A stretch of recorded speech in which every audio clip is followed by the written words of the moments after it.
Hey everybody, this is Unit 4, Lesson 6, Features of a Graph. I hope you all had a great Christmas and a Happy New Year and you're ready to start with the new lesson. So we're going to review back to what we did the last time, okay, and that's using this and kind of what we did yesterday with the function notation. We see here that we're looking at the data plan.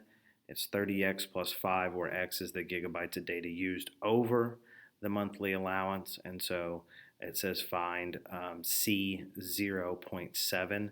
So what guys we would do is you'd plug a 0.7 in to this situation right here. Okay, so you'd take 30 times 0.7 to get you 21, and then 21 plus 5 is 26. And so what does that mean in this situation? Okay, is that it would cost 26 dollars. Okay, is what that is. Okay, and that is everything what you have. All right, and so there we go. Okay, the budget is still $50 a month to find out how many gigabytes, which she'd use the plan. She writes and solves for x. So if you make solve what makes x in this equation true, okay, and then so what you would do is you would make it to where it does say 50 equals 30x plus 5. All right, so then you would subtract 5, and then you would get 45 equals 30x. Okay, and so what you do is you just take 45 divided by 30, and you'd get 1.5 gigabytes makes that equation true. Okay, so now here we're walking home from school, where D is the distance from home, kilometers, M minutes since leaving the school. Use the graph to estimate D of 0. So remember, hey, remember when we say that when it's a D of 0, so that's saying what 0 is the input. So I look here, we're right around there, so that's probably like a 2.25. Okay. Now, guys, we look here where the function D, which gives the distance from home in kilometers, M, since leaving. So with this is 12, this shows us that we're here, and so I'm like right around in there. So I don't know, that's probably like a 0.9, 0.8, somewhere in there, guys, what this is. Maybe a 0.95. I'm not sure what they used, but it'd be around there. Now, if you're using the graph to find or estimate the solution to D of M equals 1, so we're saying, hey, the output is 1, okay, what is the input? And so we're going to come over here and we see that this is where I'm at. Sorry about that. We're right here. So it's closer to 12, maybe not, maybe it's like an 11, maybe it's 10, we'll say maybe 10.5. All right, how about that? We're correct. So now, all right, he's walking home from school at a constant rate. Find or using the graph, estimate the solution to D of M equals 0. So if the output, again, remember this is my output, is my y-axis, is 0. I come over here to my input. My input is 20. Okay. He's doing this. Is it a linear function? Yes, because it's going to pass a linear line test. Okay, so if I can draw a line up and down, if it only passes once, it's a function. So we know that this is a linear function because it's a straight line. So it'd be yes. And then how can we tell? It is a straight line. Okay, with 7, can we tell from the graph how far away Diego's house is from school? Okay, so it says here minutes since leaving school, and we do this, and we can say yes, we can. Okay, because we can see what is the distance at 0 minutes, right? Because if he hasn't left the school yet, there would still be 0 minutes there. So it would be whatever it is as your y-intercept. Or remember how I call it the starting point. When we talk about word problems, the y-intercept is your starting point. Can we tell from the graph how long it took Diego to get home?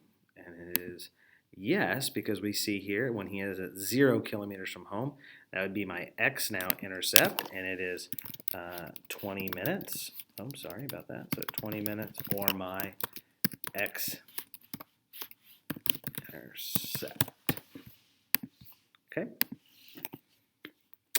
Why does the graph have a negative slope? Hey, if we're talking about the input is the minutes from since leaving school and the output is kilometers from home, obviously if he's walking towards home, you would have a negative slope, right?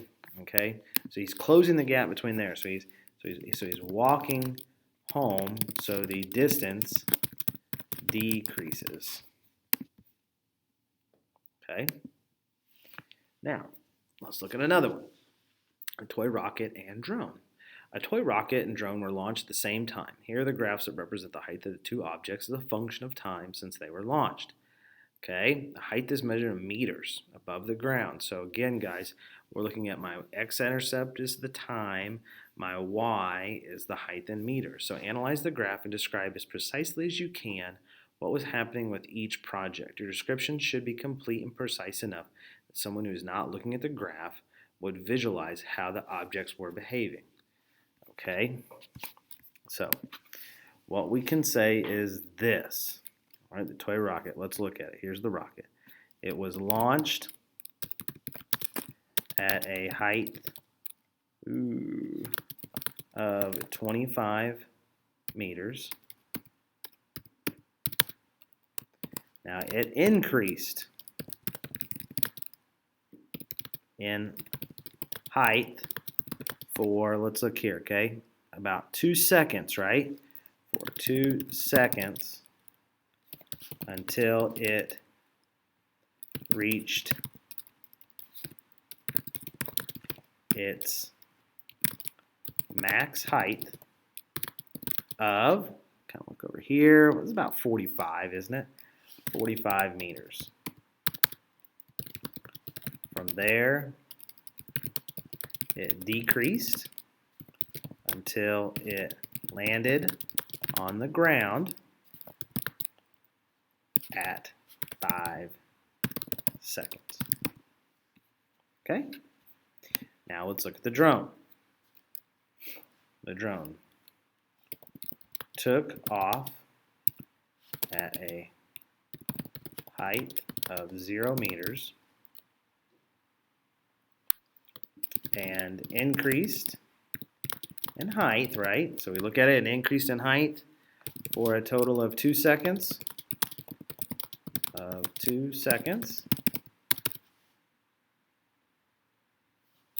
At let's talk about this. At 2 seconds,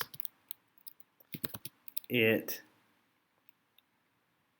stopped at 20 feet, or 20 meters, sorry, and stayed at 20 meters and for, let's look, okay, that was at 5 seconds. So from there, you know, we got, so for 3 seconds, 20 meters for 3 seconds.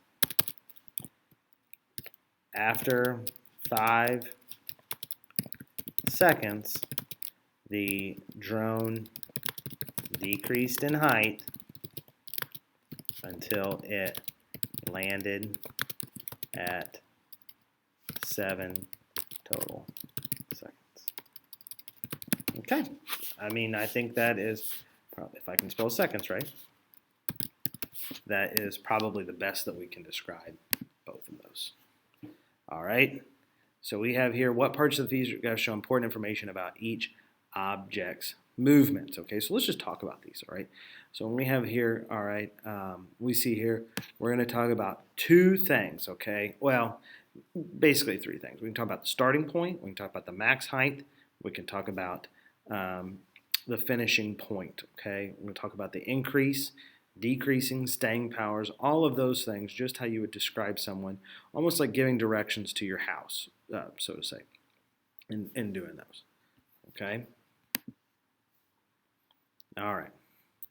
So here's a graph, okay, guys, and we're going to match each description about the jump to a corresponding expression or equation and to a feature of the graph. So it's a bungee jump. So obviously, remember in your head, when you go bungee jump, you're going to go down, up, boom, boom, boom, boom until you're done. So let's look at this. So when we see here, okay, here is my graph. Now this is kind of hectic, isn't it? So let's get these over there. Let's get me out of the way. Okay.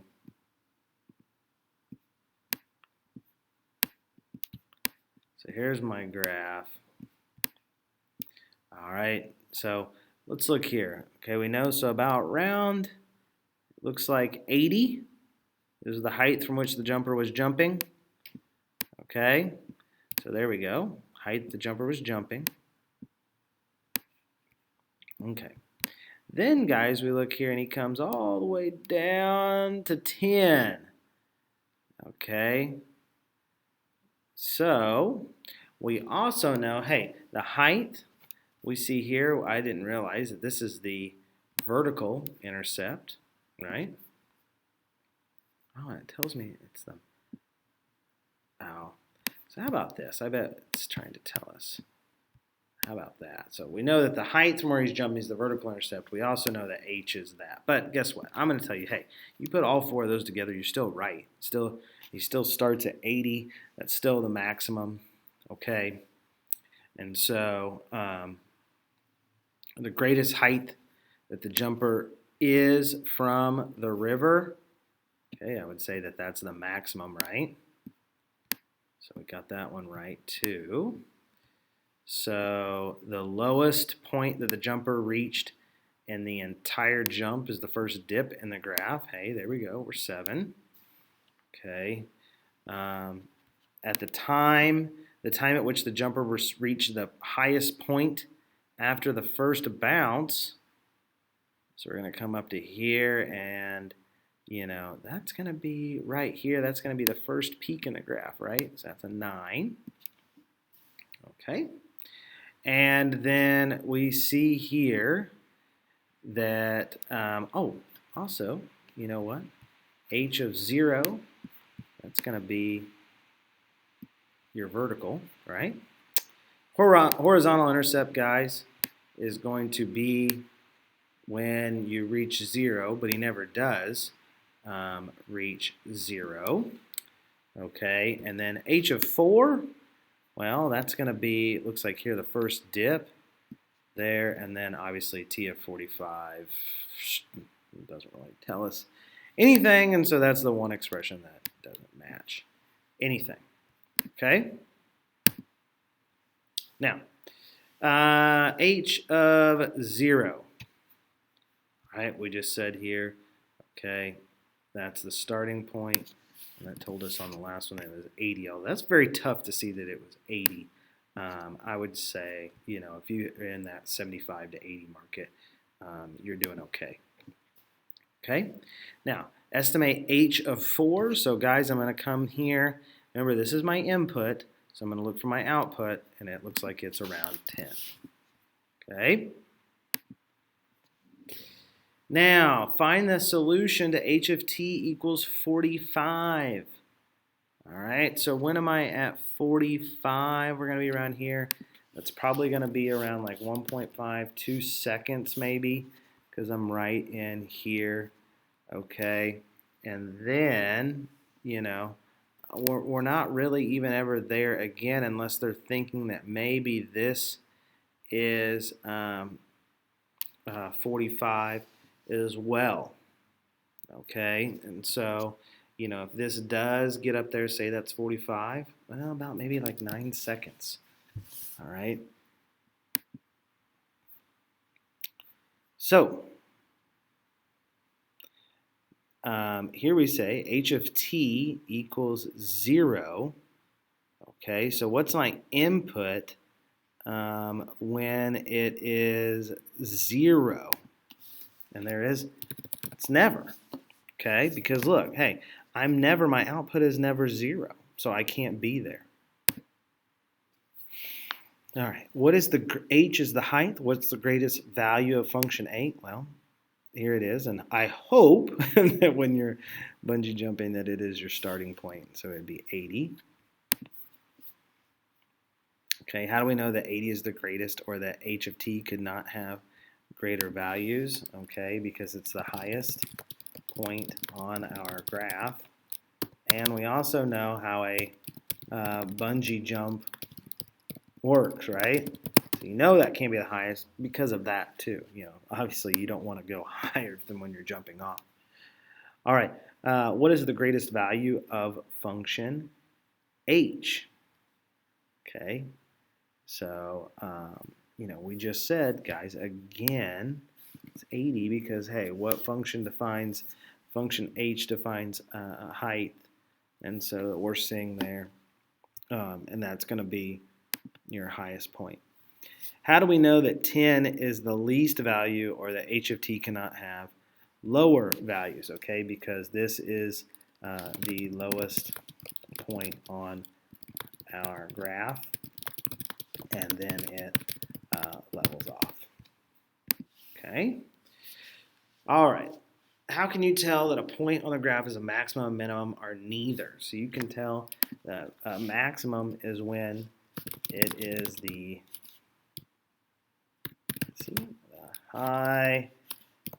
the highest point on a graph. And then vice versa, guys, the minimum is the lowest point on a graph. And then you can tell what a point is neither a minimum or a maximum is when there are other points on a graph that are higher and lower.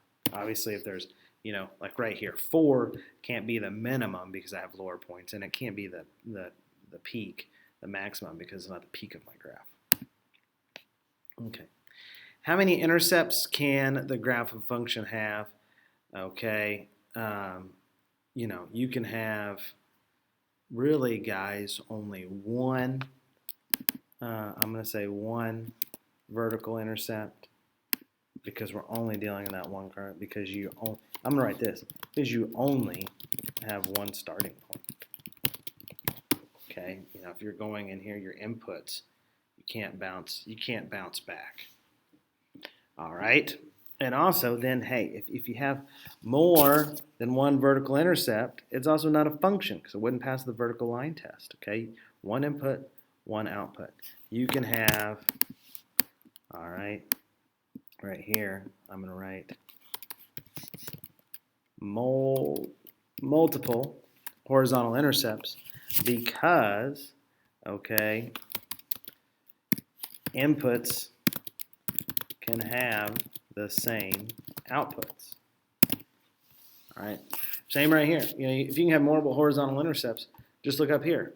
These guys all have the same. So, hey, if I shoot a rocket off and I'm measuring it, you know, and it comes down at 5 seconds, well, at 5 seconds it's at 0. At 0 seconds it was at 0, all right? Because shoot it up, shoot it down from 0, so it's going to have the same. So it's okay to have same horizontal intercepts, can have same vertical intercepts. All right. The graph shows the height of a squirrel, okay, as it runs up and down a tree. The highest point of the point that the squirrel reaches, we see here, guys, the peak, that's going to be 14 feet. Okay. Now here, guys, what input do we get when it's 0? We look here when my output is 0, my input is 4. What does the solution tell you about the squirrel? Okay, he was on the ground after 4 seconds. Find the vertical intercept of the graph. Okay, we are here, guys. Let's say that that is a 9. So remember, it says do it as an ordered pair. So remember, it's x, y. So it's 0, 9. Input, output. And what does this tell you about the squirrel? Okay, when we started the timer, okay, he was 9 foot. He was 9 foot off of the ground in the tree. Okay, so All right, guys, that is the lesson.